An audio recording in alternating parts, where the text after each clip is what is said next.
नमस्कार दोस्तों, आप सभी का स्वागत है हमारे YouTube चैनल BCS अकेडमी पर। और आज की इस वीडियो में हम नीट और IIT मेंस से रिलेटेड वीडियो लेकर आए हैं। इस वीडियो में हम अध्ययन करेंगे अवकलन के बारे में। विद्यार्थियों, हम गणितीय भौतिकी पढ़ रहे हैं और उसमें हमने इससे ठीक पहले 3 वीडियो देख लिए थे। पहले वीडियो में हमने बीजगणित और ज्यामिति से रिलेटेड फॉर्मूले उनके अनुप्रयोग देखे थे। दूसरी वीडियो में हमने त्रिकोणमिति और तीसरी वीडियो में भौतिकी में प्रयुक्त होने वाले ग्राफों के बारे में जानकारी ली थी।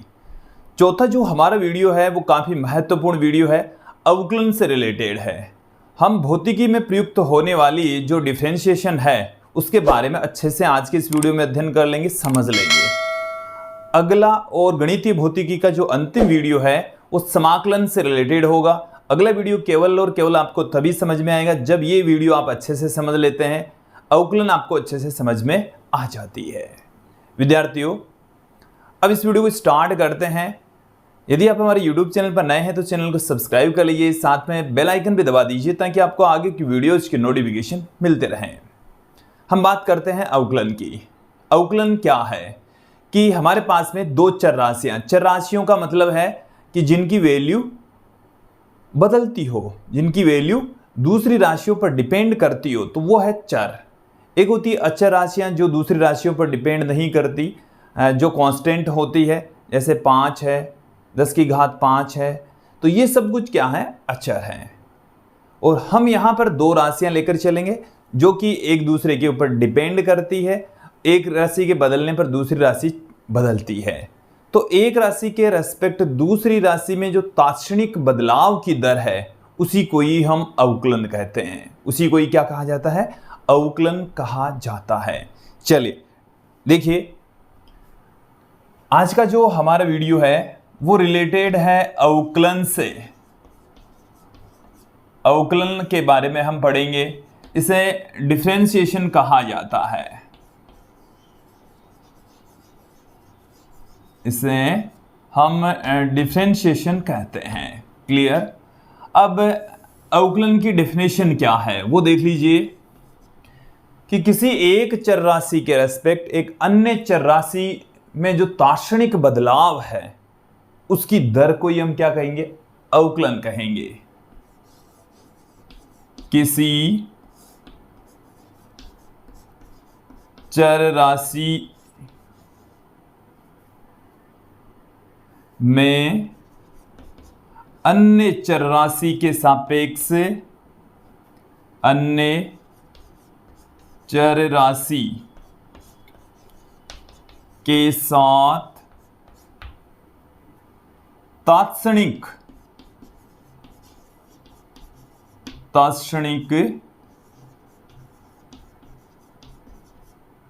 बदलाव की दर अवकलन कहलाती है। अवकलन कहलाती है। मतलब यही है कि एक राशि के रेस्पेक्ट दूसरी राशि में जो परिवर्तन की दर है उसी को ही हम क्या कहते हैं, अवकलन कहते हैं। देखो सीधी सी भाषा में क्या है, एक राशि के रेस्पेक्ट दूसरी राशि में, एक राशि के सापेक्ष दूसरी राशि में परिवर्तन की दर, दूसरी राशि में परिवर्तन की दर अवकलन कहलाती है। अवकलन कहलाती है। देखिए, हम यहां पर x और y चर के रूप में लेंगे। जैसे हमारे पास में कोई राशि है, कोई चर है x, और उस x के रेस्पेक्ट y में परिवर्तन की जो दर है उसको हम किस तरीके से लिख सकते हैं, चर x के सापेक्ष y में परिवर्तन की दर, y में परिवर्तन की दर। देखिए इसको हम क्या लिख सकते हैं, dy/dx लिखेंगे। देखो इसका मतलब क्या है, x के सापेक्ष y में परिवर्तन की दर, या हम इसको अक्ष के सापेक्ष y का अवकलन भी कह सकते हैं। इसे और क्या कहा जा सकता है? अक्ष के सापेक्ष y का अवकलन। देखो ये जो राशि है इसके रेस्पेक्ट y में किस तरीके से परिवर्तन हो रहा है, इसी को ही हम क्या कहते हैं? अवकलन कहते हैं। अक्ष के सापेक्ष y में जो परिवर्तन है इसी को ही अवकलन कहा जाता है, डिफरेंशिएशन कहा जाता है। इसको हम ये कह सकते हैं डिफरेंशिएशन विथ रेस्पेक्ट टू अक्ष। y का हम डिफरेंशिएशन कर रहे हैं, किसके सापेक्ष कर रहे हैं? ये वाली जो राशि है इसके रेस्पेक्ट इसका हम क्या कर रहे हैं? अवकलन कर रहे हैं। इसको बोला जाता है अक्ष के सापेक्ष y का अवकलन। कई जगह पर आपको इस फॉर्म में मिलेगा dy/dt। इसका मतलब है t के सापेक्ष, किसके रेस्पेक्ट है? t के रेस्पेक्ट है, t के सापेक्ष है, t के सापेक्ष y का अवकलन। क्लियर? कई जगह पर आपको इस फॉर्म में भी मिल सकता है dθ/dt। इसका मतलब है t के सापेक्ष थीटा में परिवर्तन या t के रेस्पेक्ट थीटा का अवकलन। क्लियर? इसे हम क्या कह सकते हैं?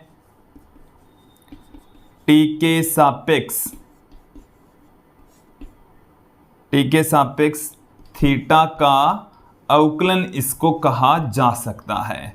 ये आपको इसकी लैंग्वेज एक बार समझ लीजिए। हालांकि ये जो हम डेफिनेशन दे रहे हैं वो एकदम मैथमेटिकल रूप से एकदम वेल डिफाइंड डेफिनेशन नहीं है, बट हमारे को इतना समझना है कि अवकलन का मतलब है कि एक राशि के रेस्पेक्ट जब दूसरी राशि में अल्प बदलाव होता है, तात्क्षणिक बदलाव होता है, तो उस बदलाव को ही हम क्या कहते हैं? बदलाव की जो दर होती है उसी को ही अवकलन कहा जाता है, डिफरेंशिएशन कहा जाता है।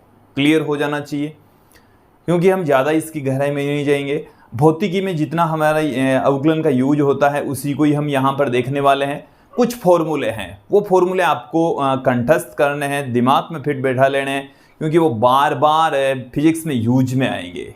अच्छे से दिमाग में फिट बैठा लीजिए। चलिए, कुछ फॉर्मूले हैं, 10-12 फॉर्मूले हैं, और वो 10-12 फॉर्मूले यदि आपको आ जाते हैं, समझ में आ जाते हैं, तो आपको अवकलन अच्छे से समझ में आ जाएगी। चलिए देख लेते हैं कौन कौन से फॉर्मूले हैं। अवकलन के हम सूत्र देखने जा रहे हैं।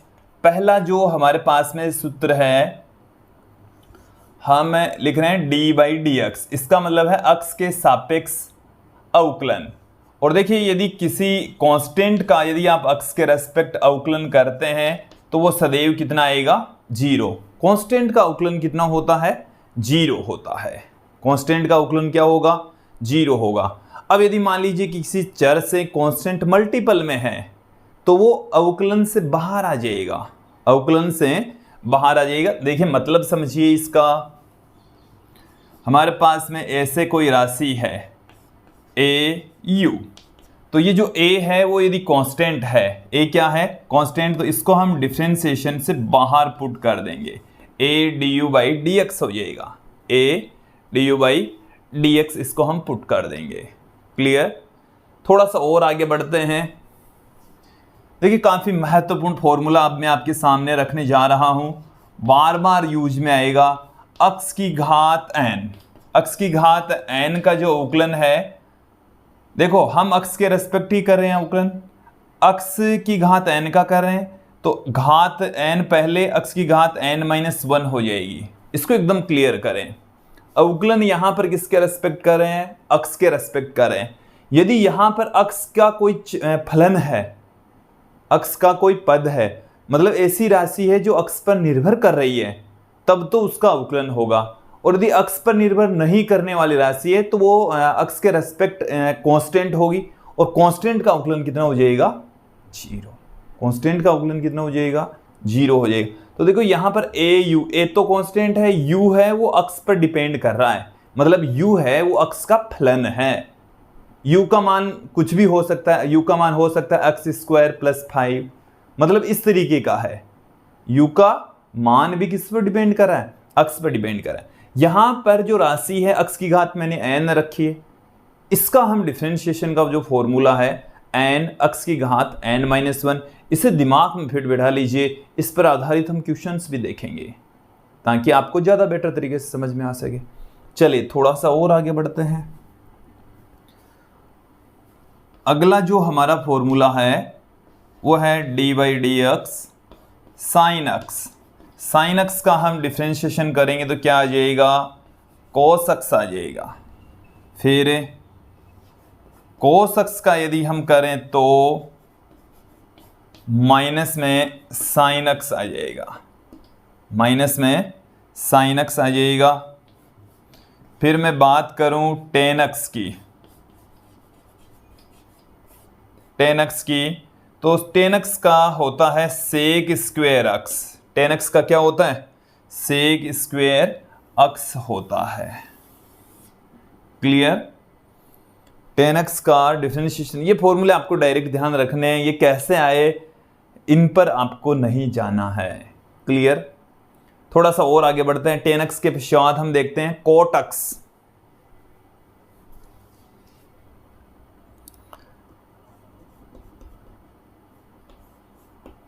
cot x d/dx cot x।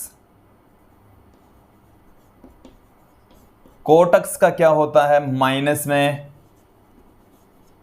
Cosec square x, minus में कोसेक स्क्वायर x। फिर सेक x, सेक x का क्या हो जाएगा, सेक x इंटू टेन x, सेक x इंटू में टेन x हो जाएगा। फिर थोड़ा और आगे बढ़ते हैं, d/dx हमें मिल जाएगा कोसेक x। कोसेक x का क्या होगा, ये डेफिनेशन में यहां से हटा देता हूं। ये फॉर्मूले हमारे काम के हैं, फॉर्मूले तो आपको याद भी रखने हैं। मैं यहां पर बोर्ड पर छपे भी रहने दूंगा ताकि हम इनको देखकर क्वेश्चंस को समझ सकें, एग्जाम्पल्स को समझ सकें। कोसेक x का होता है माइनस में cot x into cosec x। ये हमारे पास में आ चुके हैं 10 फॉर्मूले। फिर थोड़ा सा और आगे बढ़ते हैं। 11वां फॉर्मूला देखिए, एक्सपोनेंशियल x का अवकलन एक्सपोनेंशियल x ही होता है। एक्सपोनेंशियल x का अवकलन क्या होता है, एक्सपोनेंशियल x ही होता है। क्लियर। अब देखिए कि यदि दो फलन क्या हो, गुणा में हो, दो फलन u और v जैसे हमारे पास में ये दो फलन हैं और ये दोनों आपस में क्या हैं, गुणा में हैं,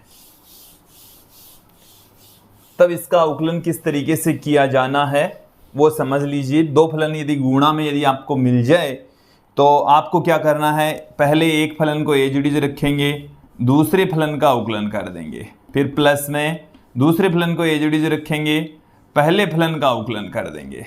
इस तरीके से हमें करना है। एक फलन एज इट इज तो यहाँ पर u as it is v का कर दिया, फिर प्लस v को एज इट इज u का कर दिया। क्लियर। तो जब दो फलन हो, ये दोनों ही जो u और v है वो अक्ष पर निर्भर करते हैं, अक्ष के चर हैं। और एक और फॉर्मूला देख लीजिए कि जैसे हमारे पास में दो राशियां हैं u और v, तब इनका क्या होगा, तो v du/dx, फिर minus u dv/dx upon v square. तो ये कुछ फॉर्मूले हैं जिन्हें हमें समझना है, इनको यूज में लेना है। क्लियर। यहां तक समझ में आ जाना चाहिए। अब मैं इनके अनुप्रयोगों के कुछ एग्जाम्पल्स की बात करता हूं। ये जो एग्जाम्पल्स हैं वो एग्जाम में सीधे डायरेक्ट नहीं आएंगे, बट बार बार यूज में आएंगे, फिजिक्स में बार बार यूज में आएंगे। तो देख लीजिए, पहला मैं एग्जाम्पल आपके सामने रख रहा हूं, d/dx x की घात 2 का अवकलन क्या होगा। तो x की घात 2 का जो अवकलन है वो इस फॉर्मूले पर आधारित है। ये वाला जो फॉर्मूला है इस पर आधारित है, 3 नंबर का जो है उसके ऊपर डिपेंड करता है। तो यहां से क्या हो जाएगा, 2x की घात 2 - 1 मतलब 2x। तो x स्क्वायर का अवकलन कितना हो गया, 2x हो गया है।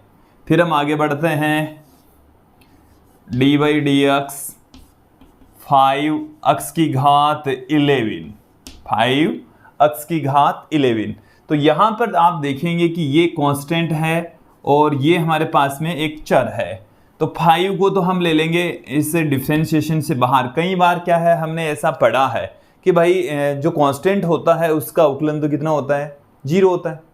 बिल्कुल सही बात है। तो यहां पर देखिए ये 2 गुणा में है, 5 और x की घात 11 है। तो क्या करते हैं, पहले एक बार 5 को तो ले लेते हैं बाहर, 10 की घात 11 का कर दिया। फिर क्या करते हैं, 10 की घात 11 को बाहर लिया, इस 5 का करेंगे तो 5 का तो कांस्टेंट है, उसको तो 0 हो जाएगा। तो ये एक तरीके से u इंटू वी वाले फॉर्मूले से होगा। पहले 5 की घात x की घात 11 इंटू 5, तो 5 का तो 0 हो जाता है, x की घात 11 उसके मल्टीपल में होती है। चले मैं एक बार पूरा क्लियर कर देता हूं, फिर हम इसको डायरेक्ट ही यूज में लेंगे। देखना, बोर्ड पर ध्यान देना, ये u और ये v। तो 5 मैंने एजडीज रख दिया, फिर हमारे को क्या करना है, x की घात 11 का करना है, फिर प्लस में x की घात 11 एजडीज और 5 का करना है। ठीक है, अब ये 5 तो क्या है, कांस्टेंट है। ये 5 क्या है, कांस्टेंट। तो 5 कांस्टेंट है, तो कांस्टेंट का तो कितना होता है, कांस्टेंट का 0 होता है। कांस्टेंट का कितना होता है, 0। देन यहां से ये वाला तो कितना हो जाएगा, 0 हो जाएगा। तो d by D x 5 x की घात 11 बराबर 5 x की घात, ये तो 0 हो ही गया। अब देखो यहां पर x की घात 11 का कितना होगा, इसके लिए कौन सा फॉर्मूला अप्लाई करेंगे, दिमाग एक्टिव रखिए, अवकलन पढ़ रहे हैं हम। x की घात n का होता है n, x की घात n माइनस 1। देन यहां पर हमें क्या पुट कर दूं, n की जगह 11, 5 तो एजडीज पड़ा था पहले, बाहर आई गया। फिर x की घात 11 का कितना होगा, 11 x की घात 11 माइनस 1, 11 माइनस 1, तो इसको गुणा करेंगे तो 55 x की घात रह गया 10, 55 x की घात 10 इसका आंसर होगा। क्लियर, ये समझ में आ जाना चाहिए। विद्यार्थियों एक क्वेश्चन मैं आपके लिए रख देता हूं। चलिए मैं आपके लिए एक क्वेश्चन छोटा सा आप सोल्व करेंगे। ये हमारे पास में है कोई नंबर 5 की घात है 10, 5 की घात कितनी है, 10। इसका आपको डिफरेंशिएशन करना है। यही फॉर्मूले जो अभी तक मैंने आपके सामने रखे हैं, उन्हीं फॉर्मूलों को यूज में लेते हुए इनको करना है। चलिए हम थोड़ा सा और आगे बढ़ते हैं। हमारे जो फॉर्मूले हैं वो कैसे कैसे यूज में आएंगे। मैं देखिए आपको एक फॉर्मूला बताता हूं कि हमारी भौतिकी में डी बाई डी आर आएगा 1/r, 1/r, 1/r का क्या होगा। तो देखिए इसमें हमारे को ऐसा लगता भाई कि इसमें तो कोई फॉर्मूला ही नहीं है, हमने पढ़ा ही नहीं, बताया ही नहीं, ऐसा तो कोई फॉर्मूला आया ही नहीं, बट है इसी में ही छुपा हुआ है। देखिए इसको मैं क्या लिख दूं, डी बाई डी आर। देखो अब की बार आर के रेस्पेक्ट कर रहे हैं, तो आर की घात यहां पर क्या हो गई, -1, आर की घात -1। अब क्या होगा इसका, आर की घात -1, x की घात n वाला ही फॉर्मूला हम लगा देंगे यहां पर भी, n x की घात n-1, तो घात तो कितनी है, -1। आर की घात -1 में से एक और घटा दीजिए, जो भी घात है उसमें से एक कम कर देंगे, जो घात है उसको पहले रख देंगे। तो -r की घात -2 -1 बट्टे में r²। तो ये आगे इसका जो डिफरेंशिएशन है वो ये आएगा -1/r²। 1/r का क्या आएगा, -1/r²। r के रेस्पेक्ट कर रहे हो तो ही आएगा। यदि यहां पर x होता तो इसका 0 हो जाता, इसका कितना हो जाता, 0 हो जाता। अगला एग्जाम्पल हम देख लेते हैं, इसी टाइप का ही एग्जाम्पल और ले लेते हैं इसी फॉर्मूले पर। जो इक्वेशन तीसरा जो फॉर्मूला है उसी फॉर्मूले पर आधारित एक और क्वेश्चन ले लेते हैं। D by D x 1/x²। अभी जैसे हमने लिया ना यूज में, ठीक वैसा का वैसा ही है।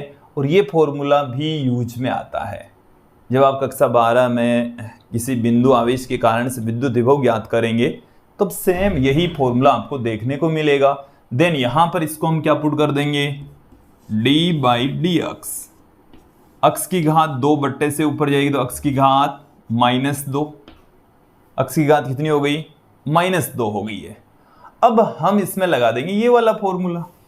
यहां पर n की जगह कितना है, n की जगह है -2, तो घात पहले पुट कर दी जाएगी, ये घात पहले पुट कर दी, फिर जो भी घात है उसमें से 1 कम कर दीजिए, तो -2 -1, देन यहां पर क्या आ जाएगा, -2 अक्ष की घात -3, तो -2 बट्टे में अक्ष की घात 3 आ गया, -2 बट्टे में अक्ष की घात 3 हमें प्राप्त हो चुका है। विद्यार्थियों, अब तक तो आप तीसरे क्वेश्चन का सॉल्यूशन निकाल लिया होगा। अब मिलान भी कर लीजिए, क्या आपका आंसर सही था कि कमेंट में जरूर कीजिए। यहां पर देखिए 5 की घात 10, इसका मतलब है 5 को आप कितनी बार गुणा करेंगे, ऐसे ही 10 बार गुणा करेंगे। 5 की घात 10 का मतलब यही तो हुआ। देखिए इन सबको गुणा करेंगे तो ये कांस्टेंट आएगा, 5 गुणा 5 गुणा 5 गुणा 5, 10 बार करोगे तो कितना आएगा, एक न्यूमेरिकल वैल्यू आएगी, कांस्टेंट आएगा। तो कांस्टेंट का जो डिफरेंशिएशन होता है वो कितना होता है, 0 होता है। इसका आंसर क्या आएगा, 0। इसका आंसर क्या आएगा, 0 आएगा। तो ये हमने कुछ एग्जाम्पल्स जो कि अक्ष की घात n पर डिपेंड देखे। अब कुछ अन्य एग्जाम्पल भी और देख लेते हैं।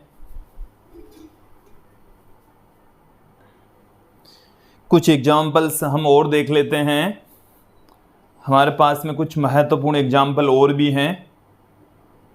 देखिए क्या क्या है, इसी फॉर्मूले पर ही आधारित हैं। d/dx अंडरूट में 2x, इसका क्या होगा, थोड़ा सा लगाइए, दिमाग लगाइए। अंडरूट 2x का क्या होगा, क्या करोगे, कांस्टेंट भी दिख रहा है बट वो अंडरूट में है, अक्स भी दिख रहा है, इसका क्या होगा।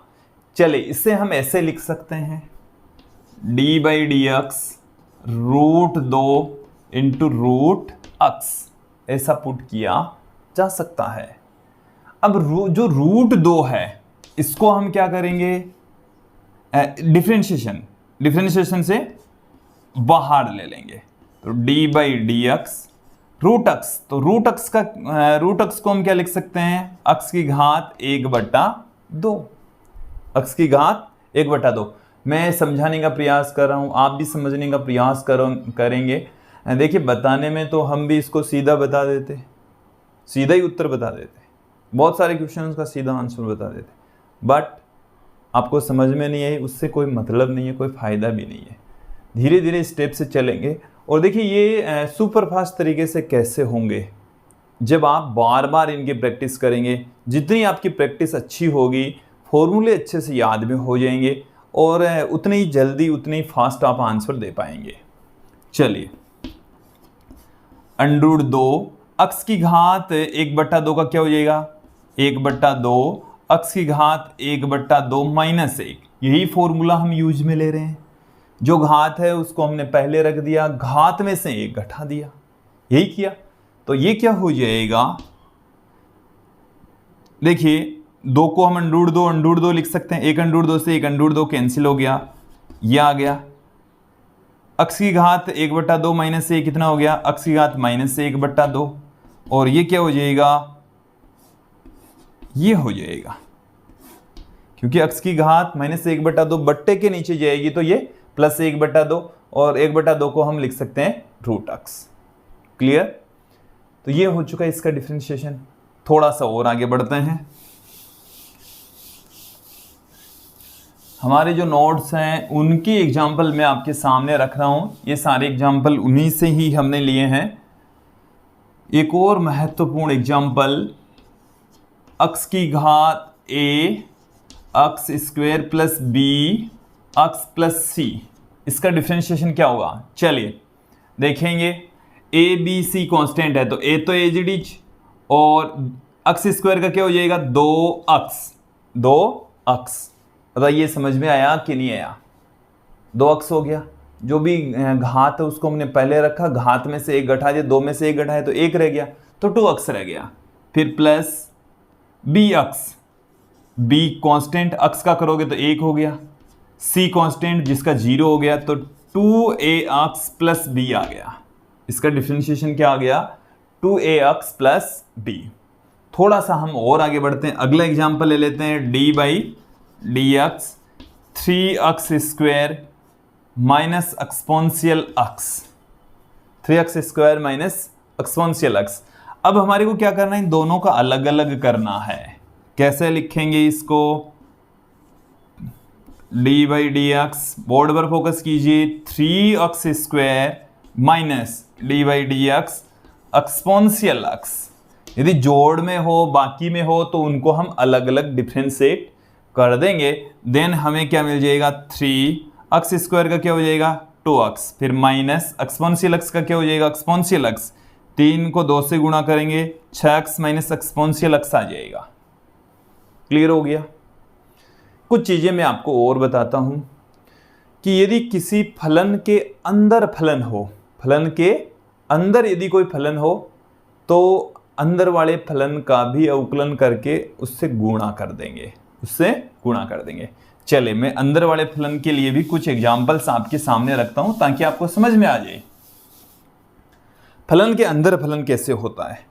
वो देखिए ऐसे होगा, d by D x exponential 5x, exponential 5x। तो देखिए एक्सपोनेंशियल x होता तो उसका एक्सपोनेंशियल x ही हो जाता, बट अब यहां पर क्या आ गया? एक्सपोनेंशियल 5x आ गया, एक्सपोनेंशियल 5x आ गया। देन ये फिर क्या करोगे आप?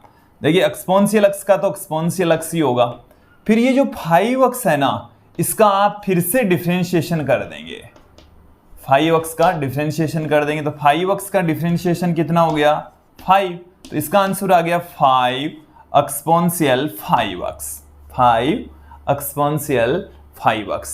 चलिए यदि आपको ये समझ में आ गया तो मैं आपको एकदम सिंपल सा टास्क दे देता हूं। ये है हमारे पास में exponential minus x, exponential minus x कैसे करोगे? थोड़ा सा सोचिए। एक्सपोनेंशियल माइनस x का क्या हो जाएगा? देखो एक्सपोनेंशियल, ये जो माइनस x है ना, इसको केवल x मानो, तो एक्सपोनेंशियल का तो यही होना है। फिर माइनस x का और देखो, ये है फलन के अंदर फलन, ये चरघातांकी फलन है, इसके अंदर ये बीजगणितीय फलन है, यहां पर भी ये चरघातांकी फलन है, इसके अंदर ये बीजगणितीय फलन है। तो फलन के अंदर जब फलन होता है तब उसका हम अवकलन करके उससे गुणा कर देते हैं। तो माइनस x का क्या हो जाएगा? 1 हो जाएगा। देन यहां पर माइनस में एक्सपोनेंशियल माइनस x इसका आंसर आएगा। क्लियर हो गया? फलन के अंदर वाले फलन का एक आधा एग्जाम्पल हम और ले लेते हैं ताकि हम बेटर तरीके से समझ सकें। चलिए ये हमारे पास में एक उदाहरण है, d by D theta sine 3 थीटा, साइन 3 थीटा। देखो यदि साइन थीटा होता तो उसका जो अवकलन है वो क्या हो जाता? कोस थीटा हो जाता। साइन का क्या होता है? कोस होता है, सीधा सीधा होता है, कहीं कोई दिक्कत नहीं है। लेकिन यहां पर हमारे पास में क्या है? कोण है वो 3 थीटा है। कोण कितना है?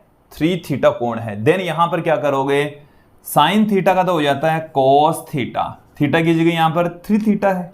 क्लियर? अब इस 3 थीटा का फिर से करना है, तो d by D theta 3 theta, और 3 थीटा का क्या हो गया? 3, ये गुणा में आएगा इसके, तो 3 cos 3 थीटा। तो इसका जो डिफरेंशिएशन है वो ये आएगा 3 cos 3 थीटा। बताइए समझ आया कि नहीं आया? तो फलन के अंदर फलन है, यहां पर जो फलन है वो त्रिकोणमितीय फलन है, 3 थीटा एक बीजगणितीय फलन हो गया। तो फलन के अंदर वाले फलन का भी आपको अवकलन करके गुणा कर देना है। अवकलन करके क्या कर देना है? गुणा कर देना है। चलिए d by D T ten T square, तो यहां पर ये जो टी स्क्वायर है ना, वो फलन के अंदर फलन आ गया, फलन के अंदर फलन आ गया। देन यहां पर क्या हो जाएगा? टेन का क्या होता है? सेक स्क्वायर ये तो देखो टी स्क्वायर तो यहाँ पर फलन है अपना, तो सेक स्क्वायर होता है, टी स्क्वायर है यहाँ पर फलन के अंदर। इस टी स्क्वायर का करोगे तो 2t इसके गुणा में आ जाएगा, 2t गुणा में आ जाएगा। तो देखो क्या हो गया, 2t sec square T square, ये इसका आंसर हो जाएगा। क्लियर, यहां तक समझ में आ जाना चाहिए। तो हमने दो चीजें सीख ली अब तक, अक्स की घात n का डिफरेंशिएशन और उनके अनुप्रयोग। फिर हम देख रहे हैं फलन के अंदर, देखो और तो बाकी के जो फॉर्मूले हैं वो सीधे सीधे आपको यूज में लेने हैं, विशेष जो परिस्थितियां हैं वो किस तरीके से आती है वो मैं आपको समझा ही रहा हूं। तो फलन के अंदर जब फलन आते हैं तब आपको इस तरीके से सॉर्ट आउट करना है। क्लियर, देखिए मैं हूबहू एक एग्जाम्पल आपके सामने रख देता हूं जो हमारी बुक का है। अवकलन करना पड़ेगा हमें D by D T sine 2 omega T, sine 2 omega T. ये जो 2 है वो कांस्टेंट है, ओमेगा कोणीय आवर्ती है जो कि यहां पर कांस्टेंट है, जो कि कांस्टेंट नियत है। ठीक है, तो आपको ये समझना है कि ये जो 2 ओमेगा है, डब्ल्यू जैसा दिख रहा है, ये ओमेगा है, आवर्ती होती है कोणीय आवर्ती, ये कांस्टेंट है। ये क्या है, कांस्टेंट। तो 2 ओमेगा कांस्टेंट है। अब इसको हम डिफरेंशिएट करेंगे, देन साइन का तो क्या हो जाता है कॉस 2 ओमेगा टी। अब इस 2 ओमेगा टी का करेंगे तो 2 ओमेगा तो फिर से कांस्टेंट, 2 ओमेगा तो फिर से कांस्टेंट, टी का करोगे तो वो 1 हो जाएगा, तो 2 ओमेगा कॉस 2 ओमेगा टी इसका आंसर आ जाएगा। क्लियर हो जाना चाहिए यहां तक, आ गई बात समझ में? ये अच्छे से आपको क्लियर हो जाना चाहिए। अब देखिए थोड़ा सा और आगे बढ़ते हैं, D by D x exponential x sine x. यहां पर अब आपको पहचानना है कि हमारे पास में कितने फलन हैं, 2। एक्सपोनेंशियल एक्स एक फलन हो गया, साइन एक्स दूसरा फलन हो गया। अब जब दो फलन आपस में मल्टीपल में होते हैं, गुणा में होते हैं, तब एक फलन को एज इट इज दूसरे का कर दिया, फिर प्लस दूसरे को एज इट इज पहले का अवकलन कर दिया। ये वाला फॉर्मूला आपको अप्लाई करना है, कीजिए। तो exponential X as it is, sine X का करेंगे तो कॉस एक्स, फिर प्लस में sine X as it is, exponential X का करेंगे तो एक्सपोनेंशियल एक्स। एक्सपोनेंशियल एक्स दोनों में से क्या आ गया, कॉमन आ गया, यहां से रह गया साइन एक्स और यहां से रह गया कॉस एक्स। तो ये हमारे को मिल चुका है exponential x into sine x plus cos x, exponential x into sine x plus cos x. Clear, यहां तक आपको समझ में आ जाना चाहिए, एकदम क्लियर हो जाना चाहिए। ठीक है, थोड़ा सा और आगे बढ़ते हैं। यदि गुणा में हो, ये राशियां क्या हो, गुणा में हो, तब क्या करोगे?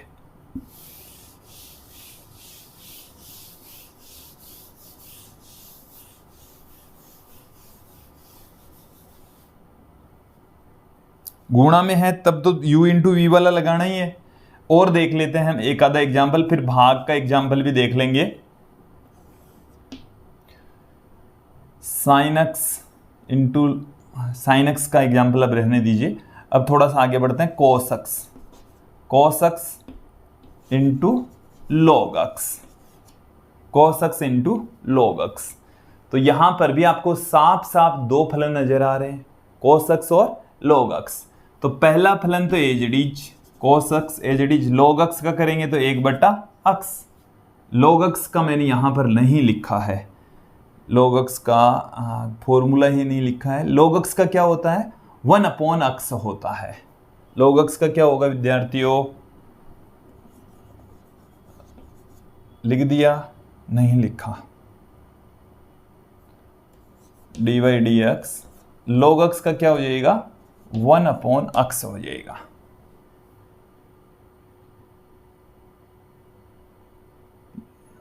तो यहां पर 6 नहीं आया है ना, इस वजह से। चलिए, log x का क्या हो गया, 1/x हो गया। फिर प्लस में log x as it is रखेंगे, फिर cos x का करेंगे तो cos x का हो गया माइनस में sin x। देन यहां से हमें क्या मिल जाएगा, cos x upon x minus sin x into log x। Clear हो जाना चाहिए, समझ में आ जाना चाहिए।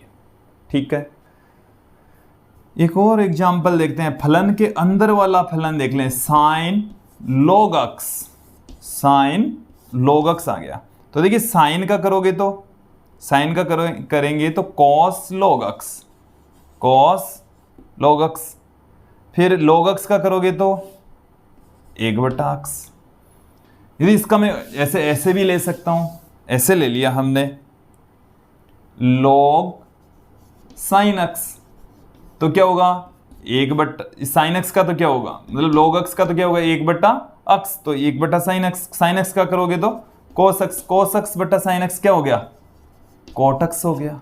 क्लियर, तो ये आपको समझ में आ जाना चाहिए। यहां तक थोड़ा सा और आगे बढ़ेंगे हम।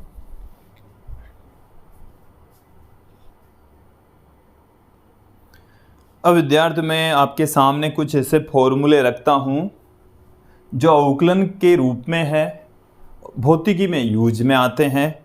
बात करते हैं तात्क्षणिक चाल की। तात्क्षणिक चाल का फॉर्मूला क्या होता है विद्यार्थियों, तात्क्षणिक चाल किसी क्षण विशेष पर कण की जो चाल होती है उसको हम तात्क्षणिक चाल कहते हैं। ds/dt से लिखी जाती है, ds/dt से। अब देखो यदि इसके ऊपर डिपेंड क्वेश्चन आता है तो वो कैसे आता है, s बराबर जैसे आपको दे रखा है 3t² - 5t + 10, t बराबर 2 सेकंड पर कण की चाल क्या होगी, पर कण की चाल। क्वेश्चन देख लीजिए, समझ लीजिए। क्वेश्चन हमारा क्या है कि हमारे को समय और जो स्थिति है उसमें एक संबंध दे रखा 3t² - 5t + 10, ये है मीटर में, किसमें है, मीटर में। देन है t = 2 सेकंड पर, t = 2 सेकंड के ऊपर हमारे को तात्क्षणिक चाल पूछी है। देन हमें क्या करना है, v बराबर होता है ds/dt। तो ये आ गया हमारे पास में ds/dt। तो s की जो वैल्यू है वो कितनी है, 3t² - 5t + 10। t के रेस्पेक्ट इसको डिफरेंशिएट कर दीजिए, तो 3 तो एज इट इज, t² का करोगे तो 2t minus 5 as it is, t का करोगे तो 1, 10 का हो गया 0। तो ये आ गया हमारे पास में 3 दूनी 6, 6t - 5 और t बराबर 2 सेकंड पर, t बराबर 2 सेकंड पर क्या हो जाएगा, इसमें हम t बराबर 2 सेकंड पुट कर देंगे तो 6 × 2 - 5, 12 - 5, यह आ गया 7 मीटर प्रति सेकंड। कितना आ गया आंसर, 7 मीटर प्रति सेकंड। इसका मतलब ये हुआ कि आपको यदि s दिया हुआ हो तो आप v निकाल सकते हैं, s दिया हुआ हो तो क्या निकाल सकते हैं, v निकाल सकते हैं। अब हम थोड़ा सा और आगे बढ़ते हैं। तात्क्षणिक त्वरण, तात्क्षणिक त्वरण को हम ऐसे लिख रहे हैं। तात्क्षणिक त्वरण क्या है, dv/dt, dv/dt। जैसे मान लीजिए क्वेश्चन हमारे पास में यही है, क्वेश्चन ये का यही है, और ये पूछा जाए कि इसमें एक्सेलरेशन कितना है, त्वरण कितना है, तो त्वरण कितना होगा, त्वरण तो होता है dv/dt। तो यहां पर पहले क्वेश्चन के अंदर क्या है, हमारे को इसमें पूछ लिया a का मान कितना है, ये क्वेश्चन है। तो पहले a चाहते हैं तो v का मान निकालना पड़ेगा। ds/dt करके हम v का मान निकालेंगे। किसका मान निकालेंगे, v का मान निकालेंगे। अब v आ गया तो त्वरण निकाल लेंगे हम। त्वरण a बराबर क्या आ जाएगा, dv/dt, a बराबर dv/dt। तो यहां से 60 - 5, और इसको आप जब डिफरेंशिएट करोगे t के रेस्पेक्ट, तो 6 तो एज डी, t का क्या हो गया 1, t का हो गया 1, और -5 का ये हो गया 0। तो a बराबर क्या आ गया, 6 आ गया, मीटर पर सेकंड स्क्वायर आ गया। तो ऐसे हम एक्सेलरेशन निकाल लेंगे। या तो v की फॉर्म में आपको डायरेक्ट दिया हुआ होगा, ठीक है, v की फॉर्म में या तो क्या हो, डायरेक्ट दिया हुआ हो, या s दिया हुआ हो, तो पहले आप v ज्ञात करें फिर आप a ज्ञात करें। क्लियर हो गया। तो देखिए विद्यार्थियों, ऐसे हम जैसे चाल है वो डिफरेंशिएशन की फॉर्म में है, ds बाई dt लिख सकते हैं। एक्सेलरेशन है उसको भी हम डिफरेंशिएशन की फॉर्म में dv बाई dt पुट कर सकते हैं। इसी प्रकार से हम बात करते हैं बल की, तो देखिए बल को हम क्या लिख सकते हैं, F बराबर dp by dt, dp by dt इस फॉर्म में पुट कर सकते हैं। ऐसा फॉर्मूला हम पढ़ते ही हैं। फिर देखिए शक्ति, और शक्ति बराबर क्या होता है, P बराबर होता है dw बाई dt, या हम कर सकते हैं du बाई dt। ऊर्जा क्षय होने की दर या कार्य करने की दर को हम क्या कहते हैं, शक्ति कहते हैं। तो कुछ फॉर्मूले हैं जो कि अवकलन की फॉर्म में है। किस फॉर्म में है, अवकलन के रूप में है विद्यार्थियों। अब हम थोड़ा सा आगे बढ़ते हैं। कोणीय वेग, कोणीय त्वरण, इसके अलावा बल आघूर्ण, ये सब कुछ भी इन्हीं फॉर्म में रखे जा सकते हैं, इसी रूप में इसी तरीके से रखे जा सकते हैं। क्वेश्चन ऐसे आएंगे, W का मान T के पदों में दिया हुआ होगा तो P निकाल लेंगे। W का मान किसकी टर्म्स में दिया हुआ हो, P के पदों में, सॉरी T के पदों में, तो P निकाल लेंगे। इसमें यहाँ पर P ये संवेग है, ये वाला जो P है वो क्या है, संवेग, और ये वाला जो P आप देख रहे हैं ये क्या है, शक्ति है। अलग अलग हैं विद्यार्थियों। चलिए और कौन से फॉर्मूले हो सकते हैं, और जो फॉर्मूले हैं उनमें से कोणीय वेग, कोणीय वेग, देखो कोणीय वेग जिसको हम ओमेगा से पुट करते हैं, कोणीय विस्थापन में परिवर्तन की दर के बराबर होता है। सिमिलर टाइप का फॉर्मूला है, केवल यहां पर थीटा कोणीय विस्थापन होता है। चलिए इस पर भी आधारित एक एग्जांपल देख लेते हैं हम। थीटा बराबर हमारे पास में कितना है, थीटा बराबर जैसे हमें दे दिया t की घात 3, ये कितना दे दिया, t की घात 3 माइनस 2t स्क्वायर, ये दे दिया। तो हमें क्या है, जैसे वेग निकालना हो, कोणीय वेग, कोणीय वेग, तो कोणीय वेग कैसे निकलेगा विद्यार्थियों, कोणीय वेग ओमेगा बराबर d थीटा बाई dt। तो यहां से थीटा की जो वैल्यू है वो कितनी है, t cube minus 2t square, ये है। तो ओमेगा बराबर कितना आ जाएगा, इसका करोगे तो देखो ध्यान दो, फोकस कीजिए बोर्ड पर, t क्यूब का मतलब हो गया 3t स्क्वायर, फिर माइनस में 2t स्क्वायर का करोगे तो 2t, तो ये आ गया हमारे पास में omega 3t square minus 4t, ऐसे निकल जाएगा। और जैसे मान लो किसी क्षण विशेष पर पूछा जाए कि t बराबर 2 सेकंड पर, t बराबर 3 सेकंड पर, तो इसमें हम पुट कर देंगे वैल्यू। क्लियर हो गया। इसी तरीके से हमारे पास में होता है कोणीय त्वरण,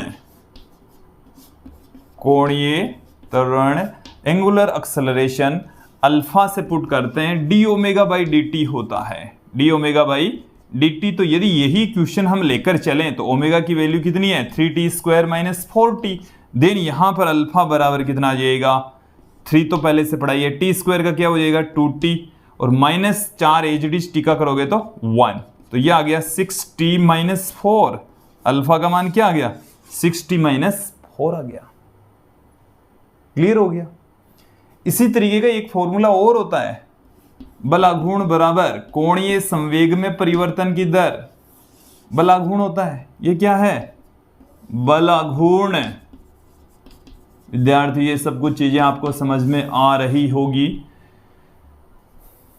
तो ये सब कुछ जो वैल्यू है वो अवकलन पर निर्भर करती है, अवकलन के जरिए इनकी वैल्यू हम फाइंड आउट करते हैं। जो डिफरेंशिएशन है वो फिजिक्स में बहुत जगह यूज में आता है, कुछ यूज जो मोटे मोटे यूज है वो हमने बता दिए हैं, और यूज में लेने के तरीके बता दिए, फॉर्मूले हमने बता दिए। जो फॉर्मूले मैंने आपको बताए केवल और केवल आप वो सारे फॉर्मूले अच्छे से याद कर लीजिए, कहीं कोई दिक्कत नहीं आएगी, कहीं कोई दिक्कत नहीं आएगी। सारी की सारी फिजिक्स में जितने भी डिफरेंशिएशन के फॉर्मूले सूत्र यूज में आते हैं सारे क्लियर हो जाएंगे।